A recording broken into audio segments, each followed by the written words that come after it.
Thank you very much.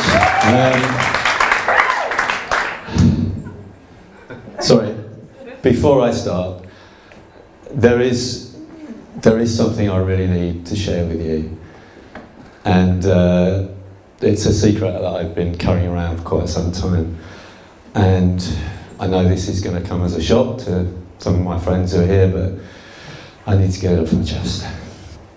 You know, living in Brighton, I know quite a few people who have transitioned, and one thing I can say is that they are all much happier now than they were before.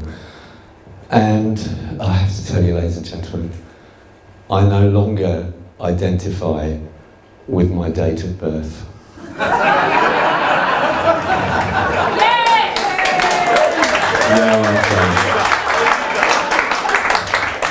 So I've had it changed by deed poll, and I'm 26 now, which is great.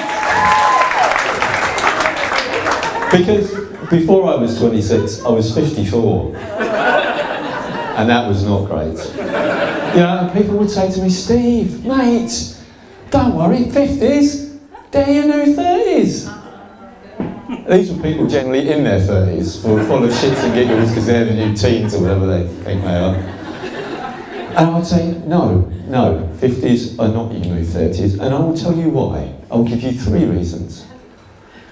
First of all, when I was in my 30s, I was fascinated by the world and all the opportunities within it and all the things that I could do at just the time when I was mature enough to take advantage of them. In my 50s, it seems I'm mostly fascinated by the colour of my own wee. Ooh, looking good today. Oh, not so good. Back to bed.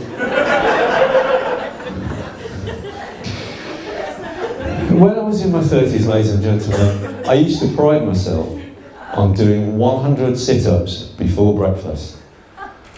In my 50s, it's been a good morning if I haven't slipped a disc reaching to wipe my bottom. In my 30s, I could make love all night and still go to work the next day. In my 50s, sexy time is generally falling asleep wanking to Top Gear.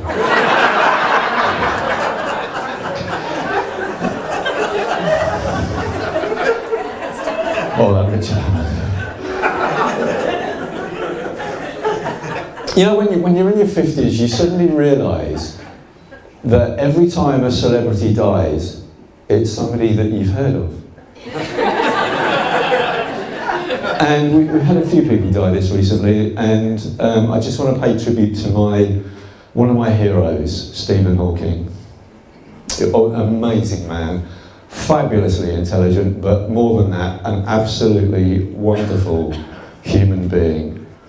And achieved so much with his life. And I'm not going to be one of those people who say he achieved so much despite, or he managed to overcome, blah, blah, blah, because I'm sorry, that's just ableist. All I will say is, did anybody think about just switching him off and switching him on again? Yeah, what do you get to lose? Just saying. You know, one of the reasons that I'm so conscious of being in my 50s is because I recently split with the love of my life, the mother of my children, the woman I thought I was going to be with for the rest of my life. I know, comedy gold, huh? But suddenly being 54 matters. You know, take my grey hair, for example. When you're in a relationship, grey hair is like a sprinkling of snow on a beautiful, quaint little cottage that Santa is just about to visit. When you're single, it's like the dangerous build-up of snow on a condemned death trap that Santa will never visit again. I thought, I've got to do something about this. I know, I will dye my hair back to its original ash blonde. Yeah, doesn't work. My hair is now so white that all that happened was the white bits turned yellow. So then I did look like a house that Santa had just visited, but only so Rudolph and his friends would have somewhere to take a piss. There's a lot of things I miss about being in a relationship. Cooking together. I love that, cooking for the children. You know, now I'm just cooking for me, I'll get home from work and it's like, what the hell am I going to do for this miserable sod tonight? And the whole world of food has changed, hasn't it? You know, everybody's going vegan now. Everybody's into veganism. And there's all this food on the market, quinoa. Bloody quinoa, I never heard of quinoa 2 years ago. Quinoa, or quinoa, as some people call it. You know, quinoa, quinoa, I don't know what you say, I know what I say. I say, I don't give a toss. I'm not putting that crap into my body. Because, I'm sorry, like, my body is not a temple, my body is a corner shop.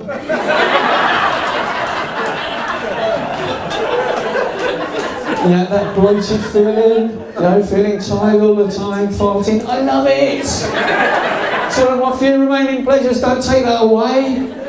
Bloody quinoa. I like your traditional foods. You know, fish and chips. I love fish and chips. Marvellous. With your fingers, eating it with your fingers. You know, and you can eat it anywhere, can't you? You know, in bed, watching Top Gear. Fish and chips, with your fingers, off your chest. Or that great British staple, pot noodle. Yes, which you can also eat with your fingers, as long as you're quick. But don't eat it off your chest, because it will scald your bloody skin off. You probably gathered, ladies and gentlemen, I have become a bit of a slob since I split up with the missus. You know, I just can't be arsed anymore. Housework, I don't do housework. I haven't done housework since 2011. You know, and I'm lucky because I live in Brighton. Yeah? It's a transitional city. You can always move.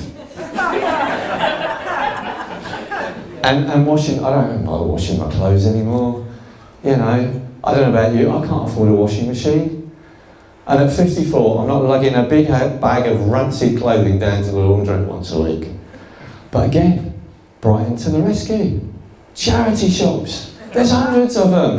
They are amazing places.